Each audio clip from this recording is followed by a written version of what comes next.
বন্ধুরা, ফুটন্ত গরম জলে আটার রুটি ফেলে দেখো। না না, কাঁচা আটার রুটি ফেলে দেখো। তোমরা কল্পনাও করতে পারবে না, হোটেল রেস্টুরেন্টে পাওয়া যায় একটা দামি রেসিপি বাড়িতেই তৈরি হয়ে যাবে। এত দামি রেসিপি যে এত অল্প খরচের মধ্যে বানাতে পারবে, নিজেরাও কল্পনা করতে পারবে না। শেষ পর্যন্ত ভিডিওটা দেখো।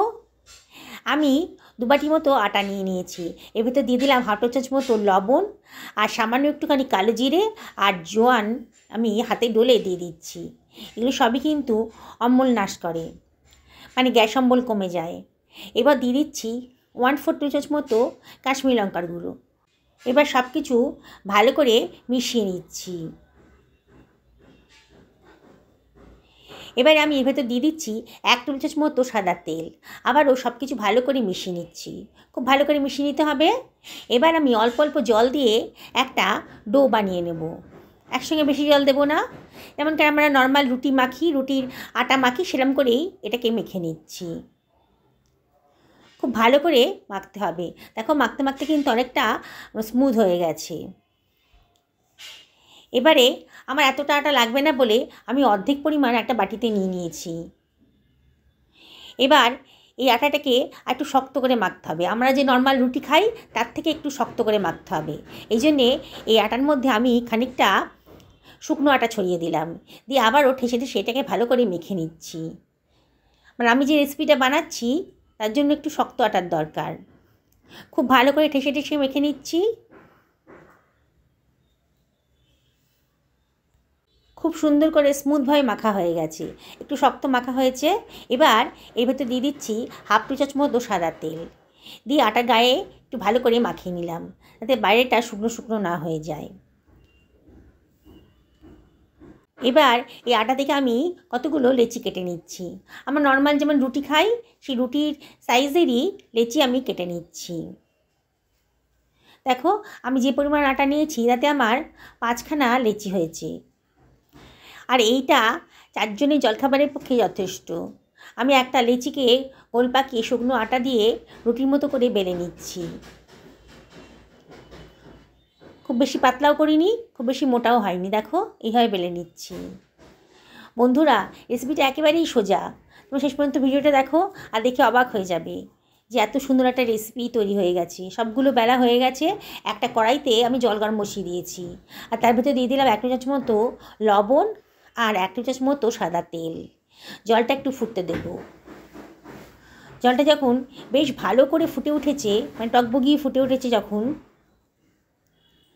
সেই সময় আমি একটা বেলে রাখা রুটি এর ভেতর দিয়ে দিচ্ছি। দিয়ে সঙ্গে সঙ্গে কিন্তু আরেকটা রুটি দেওয়া যাবে না, একটু কয়েক সেকেন্ড ওয়েট করে আর একটা রুটি দিতে হবে। পরপর দিয়ে দিলে একটা গায়ে আর একটা লেগে গিয়ে সব কটা নষ্ট হয়ে যাবে। এইভাবে আমি 5টা রুটি দিয়ে দিচ্ছি। দেখো বন্ধুরা, জলটা কিন্তু টকবগিয়ে ফুটছে। আর একটা রুটি দেওয়ার পর কয়েক সেকেন্ড ওয়েট করে একটা রুটি দিচ্ছি। এইভাবে আমি মিনিট 5 ফুটতে দেব। দেখো আমি গ্যাসের ফ্লেমটা কিন্তু এখন মিডিয়াম টু হাইতে করে রেখেছি। মিনিট 5 ফোটা হয়ে গেছে যখন, গ্যাসের ফ্লেমটা অফ করে দিয়ে এই গরম জলটা আমি ফেলে দিচ্ছি। দিয়ে এই অবস্থায় আমি এর ভেতর দিয়ে দিচ্ছি ফ্রিজের ঠান্ডা জল। একেবারে বরফ ঠান্ডা জল আমি এর ভেতর দিয়ে দিলাম। এবারে খুব আলতো হাতে এক একটা রুটি এক একটা প্লেটের ভেতর তুলে নিচ্ছি। খুব আলতো হাতে করতে হবে, নাহলে কিন্তু ছিঁড়ে যাবে। আর এইগুলো তোলা কিন্তু খুব সোজা। এর মধ্যে তেল দিয়ে আমি ফুটিয়েছি, তাহলে তেল তেলে ভাব আছে কিন্তু। এইভাবে প্রতিটা রুটি একটা থালার ভেতর নিয়ে নিচ্ছি। দেখো বন্ধুরা, এবারে একটা কিচেন টাওয়েল দিয়ে আমি রুটিগুলোর ওপরেগুলো একটু জলটাকে শুকিয়ে নিচ্ছি। দেখো আমি কীভাবে করছি। কিচেন টাওয়েল দিয়ে চেপে চেপে ধরলে পরেই ওপরের জলটা, এক্সট্রা যে জলটা আছে সেটা শুকিয়ে যাবে। এবার ফ্যানের তলায় দিয়ে দিলাম, একটু শুকোতে হবে। আমি কিছু সবজি কেটে নিচ্ছি। আমি একটা গাজর আগে থেকে ধুয়ে রেখেছিলাম, মাথার দিকটা আর পেছনের দিকটা কেটে বাদ দিয়ে দিলাম, দিয়ে খোসাটা কেটে বাদ দিয়ে দিলাম। এবার গাজরটাকে আমি লম্বা লম্বা করে কেটে নিচ্ছি।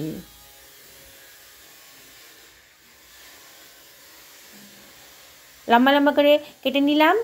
গাজরটাকে আমি ভালো করে ধুয়ে নিয়েছি, কিন্তু তোমরা ভালো করে সবজিগুলো ধুয়ে নেবে। নিয়ে এবার এক হাতে গোছ করে নিয়ে এবার ছোটো ছোটো করে পিস করে কেটে নিচ্ছি। এইভাবে কাটলে কিন্তু খুব তাড়াতাড়ি সবজি কাটা হয়ে যাবে। এইভাবে আমি পুরো গাজরটাকে কেটে নিচ্ছি। বন্ধুরা, সবজিগুলো কাটার আগে কিন্তু অবশ্যই ভালো করে ধুয়ে নেবে। ক্যাপসিকামটা নিয়েছি, এটা সবুজ আর লাল রঙের একটা ক্যাপসিকাম। এবার ক্যাপসিকামটাকেও মোটার দিকটা ফেলে দিলাম আর ভেতরের ফুলের মতো অংশটা ফেলে দিচ্ছি। এবার আমি ক্যাপসিকামটাকেও লম্বা লম্বা করে কেটে নেব, নিয়ে আবার কুচি কুচি করে কেটে নিচ্ছি। এইভাবে কাটবে বন্ধুরা, তাহলে কিন্তু তাড়াতাড়ি কাটাটা হয়ে যাবে। তুমি যেমন সাইজ করতে চাও সেরকম সাইজ করবে। আমি খুব একটা ছোটও করিনি, খুব একটা বড়ও করিনি, মোটামুটি মাঝারি সাইজেরই কেটে নিয়েছি। তোমাদের কাছে যদি আরও কোনো সবজি থাকে, বিনস, ব্রোকলি, ফুলকপি যদি থাকে, বাঁধাকপি যদি থাকে, সেগুলোও দিতে পারো। এবারে একটা মাঝারি সাইজের পেঁয়াজ নিয়ে নিয়েছি, পেঁয়াজের খোসাটা কেটে বাদ দিয়ে দিলাম, আর ওপরে মাথার কাছে সাদা অংশটা কেটেও বাদ দিয়ে দিলাম। দিয়ে পেঁয়াজটাকেও আমি লম্বা লম্বা করে কেটে নিচ্ছি। নিয়ে আবারও সাইড দিয়ে চেপে ধরে আবার সাইড দিয়ে কেটে নিচ্ছি। দেখো কত তাড়াতাড়ি কিন্তু আমার পেঁয়াজগুলো কুচি করা হয়ে গেছে। এবার টমেটোটাকেও আমি মাঝখান দিয়ে কেটে আবার সাইড দিয়ে কেটে নিয়ে ছোটো ছোটো করে পিস করে নিচ্ছি। আমি এখানে একটা টমেটো দিয়েছি, তোমরা ইচ্ছে করলে টমেটো নাও দিতে পারো, আবার দুখানাও দিতে পারো যদি ইচ্ছা করে। কতগুলো কাঁচা লঙ্কাকে আমি আগে থেকে ধুয়ে রেখেছিলাম, কুচি কুচি করে দিয়ে দিলাম। খানিকটা ধনেপাতা নিয়ে নিয়েছি, ধনেপাতাটাকেও আগে থেকে ধুয়ে পরিষ্কার করে রেখে দিয়েছি, বোটার অংশটা ফেলে দিলাম।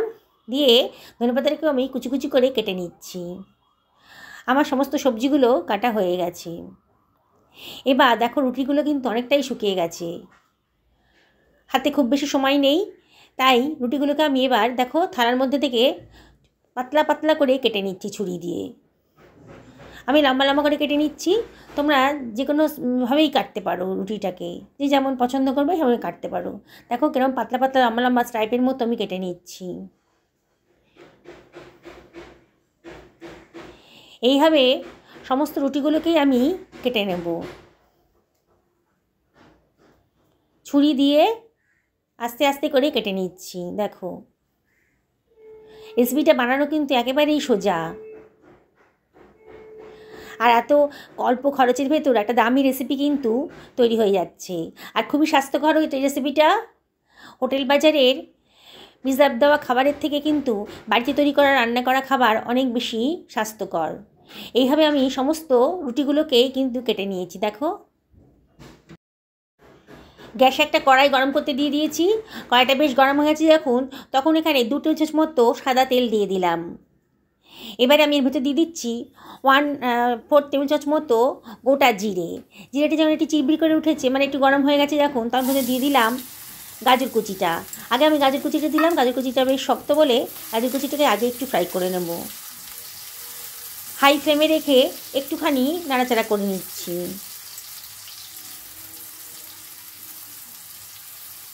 হাই ফ্লেমে মিনিটখানেক নাড়াচাড়া করার পর আমি এখানে 1/4 টেবিল চামচ মতো হলুদের গুঁড়ো দিয়ে দিলাম জাস্ট কালারের জন্যে, আর দিয়ে দিলাম 1/2 টেবিল চামচ মতো লবণ। দিয়ে আবারও সব কিছু ভালো করে মিশিয়ে নিচ্ছি। দেখো গাজরটা কিন্তু দেখেই মনে হচ্ছে অনেকটা ভাজা হয়ে গেছে, বেশ নরমও হয়ে গেছে।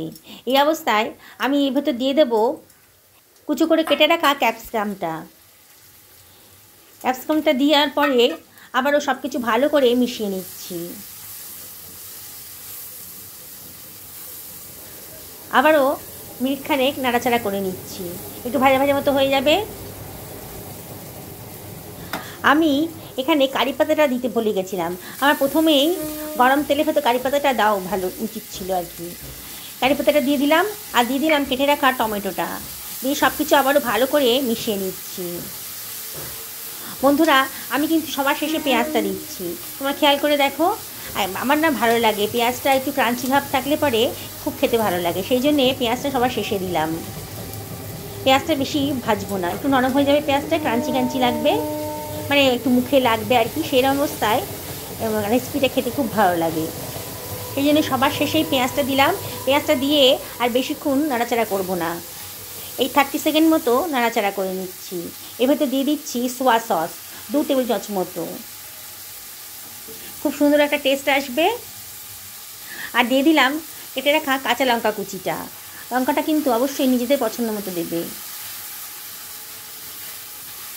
দিয়ে আবারও 30 সেকেন্ড মতো একটু নাড়াচাড়া করে নিচ্ছি। নিয়ে এর ভেতরে আমি দিয়ে দিচ্ছি আটার যে রুটিটা কেটে রেখেছিলাম সেটা দিয়ে দিলাম। দিয়ে এবার আমি সব কিছু ভালো করে মিশিয়ে নেব। দেখো বন্ধুরা, কত তাড়াতাড়ি একটা সুন্দর রেসিপি কিন্তু তৈরি হয়ে যাচ্ছে।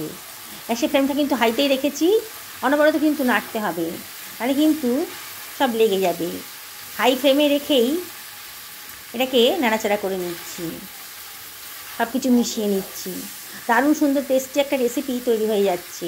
আর বাজারে এটা কিনতে গেলে কিন্তু অনেক দাম পড়ে যায়। এইরকম রেসিপি যদি সকালের জলখাবারে কিংবা স্কুলের টিফিনে দাও, বাচ্চারা কিন্তু ভীষণ পছন্দ করবে। শুধু বাচ্চারা কেন, বাড়ির বড়রাও কিন্তু এই ধরনের রেসিপি খেতে খুব পছন্দ করবে।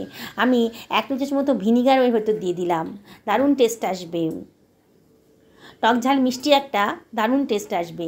এবার দিয়ে দিচ্ছি একটা নুডলস মশলা, বাড়িতে তো ম্যাগি মশলা থাকেই, একটা দিয়ে দিও। আর দিয়ে দিচ্ছি খানিকটা চিলি ফ্লেক্স, এতে ঝাল হবে না কিন্তু সুন্দর দেখতে লাগবে। এবার তো দিয়ে দিচ্ছি 1 চামচ মতো গোলমরিচের গুঁড়ো, খুব সুন্দর টেস্ট লাগবে। আর এর ভেতর দিয়ে দিচ্ছি একটুখানি টমেটো সস, এত সুন্দর খেতে লাগবে না যে তোমরা ইচ্ছা করে প্রতিদিন রাত্রে রুটি করার সময় একটু বেশি করে আটা মেখে রাখবে, সকালে যাতে ঝটপট এই রেসিপিটা তোমরা বানিয়ে ফেলতে পারো। দেখো এর ভেতর দিয়ে দিলাম ধনেপাতা কুচি, কি দারুণ দেখতে লাগছে।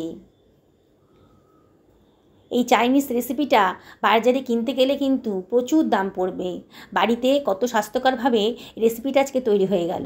দেখো আমি এবার একটা প্লেটের উপর সার্ভ করে দিচ্ছি। বন্ধুরা, রেসিপিটা ভালো লাগে যদি তাহলে একটা লাইক করো, আর কমেন্ট করে জানিও যে কেমন লাগলো। বন্ধুদের সাথে শেয়ার করো। আর আমাকে যেমন সাপোর্ট করছো, আমি আর একটা রিকোয়েস্ট করবো তোমাদেরকে, যারা আজকে আমার চ্যানেলে প্রথম দিন তারা আমার চ্যানেলটা যেন সাবস্ক্রাইব করে।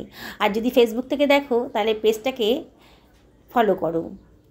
পুরনো বন্ধুদেরকে অনেক ধন্যবাদ, তারা তোমার পাশেই আছেন আর আমাকে সাপোর্ট করে চলেছেন। তাও আমি রিকোয়েস্ট করব, কমেন্ট করবেন আর লাইক করবেন। দেখুন আমি একদম সামনে নিয়ে এসেছি প্লেটটাকে, কত সুন্দর দেখতে লাগছে, কি দেখে খেতে ইচ্ছে করছে না। এত সস্তার মধ্যে, এত অল্প সময়ের মধ্যে দারুণ স্বাদের একটা রেসিপি কিন্তু তৈরি হয়ে গেল। বন্ধুরা, আমি রিকোয়েস্ট করব অন্তত একদিন এরম করে বানাও। সকালে ভালো থাকো এই কামনাই করি।